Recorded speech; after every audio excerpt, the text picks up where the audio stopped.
Close your eyes. Think of the world's most famous electric rat, Pikachu.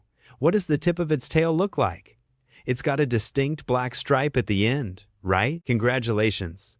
You've just been gaslit by your own neurons. Pikachu's tail is and always has been solid yellow. Think I'm messing with you? Let's try another one. The Monopoly Man. You clearly remember that dapper old billionaire rocking a fancy monocle, don't you? Stop looking. That old man has had 20/20 vision his entire life. No monocle, ever. This phenomenon has a highbrow name, the Mandela Effect. It's when thousands of total strangers share the exact same false memory. Is it just a collective brain fart? Or is our reality actually running on some buggy, patched-up software? The man who started it all, Nelson Mandela.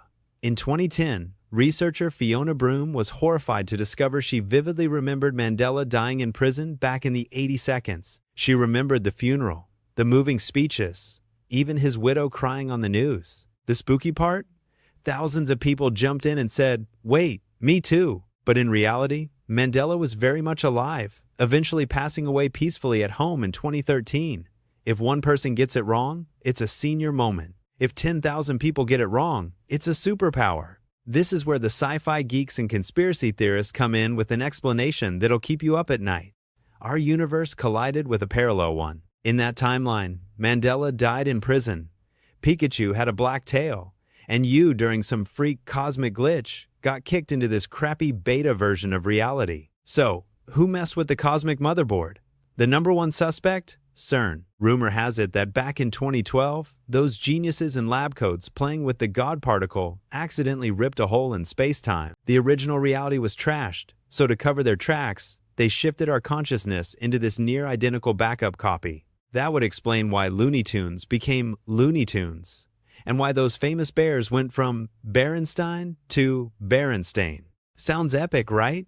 Like a $200 million Hollywood blockbuster? But honestly, if humans mastered time travel, would we really use it just to dye Pikachu's tail yellow or screw with the spelling of a cartoon?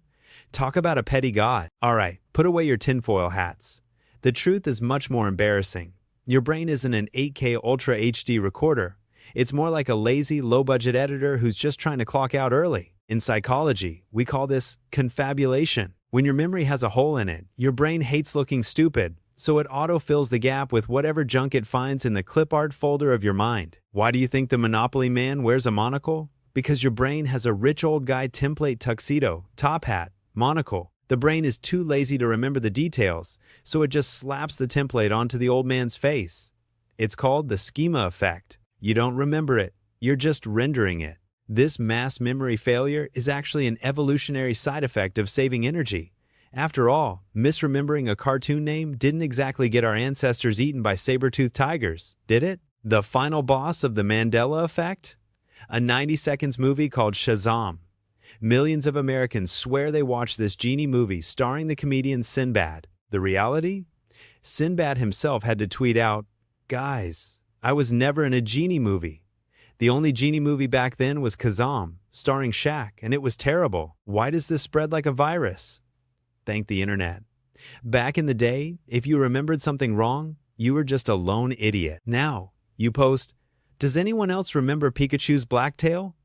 And 10,000 other confused souls reply, "Oh my God, me too." Congrats, you've achieved collective confirmation bias.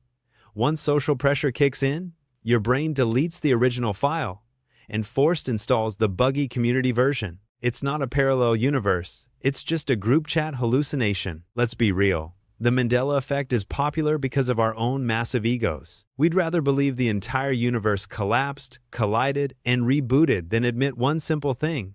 Our memories are absolute trash. Admitting you're an unreliable narrator is painful. Believing you're a survivor of a lost timeline sounds way cooler. It makes you the protagonist. Reality doesn't have patches, only your brain does. Next time you're certain a brand logo changed colors or a celebrity came back from the dead, don't go emailing CERN to complain. Chances are, you're just living in the version of reality where you're wrong. Again. But hey, in your memory, was I supposed to say something else at the end of this video?